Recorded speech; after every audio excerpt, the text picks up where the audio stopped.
siya. Yeah. Tama, ito good news. Pinaka-good news ko eh.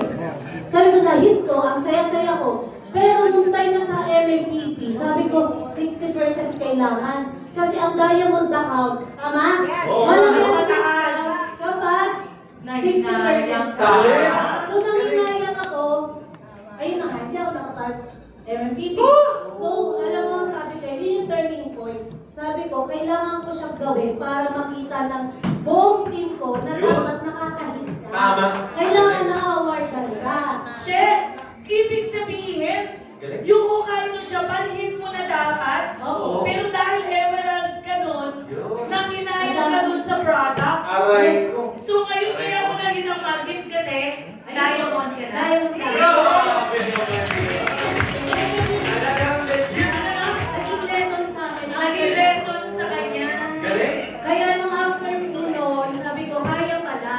Eto guys, ang pinaka-magandang point naman, after ko nag-kaya ko, hindi lang po free travel incentive na Yan. nakuha natin Maldives, Turkey, hindi lang po yun. Turkey. Dalawang car incentive din naman. Wow!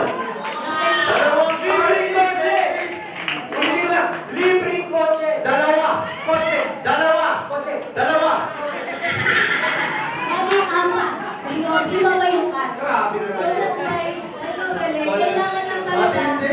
Pag sinabi ng GM, pag sinabi ng coaches ng GM mo, pag sinabi all out, ibigay mo na. Kasi kailangan talaga wag kang manghinayang. Kasi mas nakakapanghinayang yung may nasasayang. Tama. So nag-business tayo. Tawag mo ba? So kailangan natin. Maniwala kayo sa akin. That's why, ang pinaka-last tip ko, go for diamond. Yes. Ayan. So yun lang po. Yes.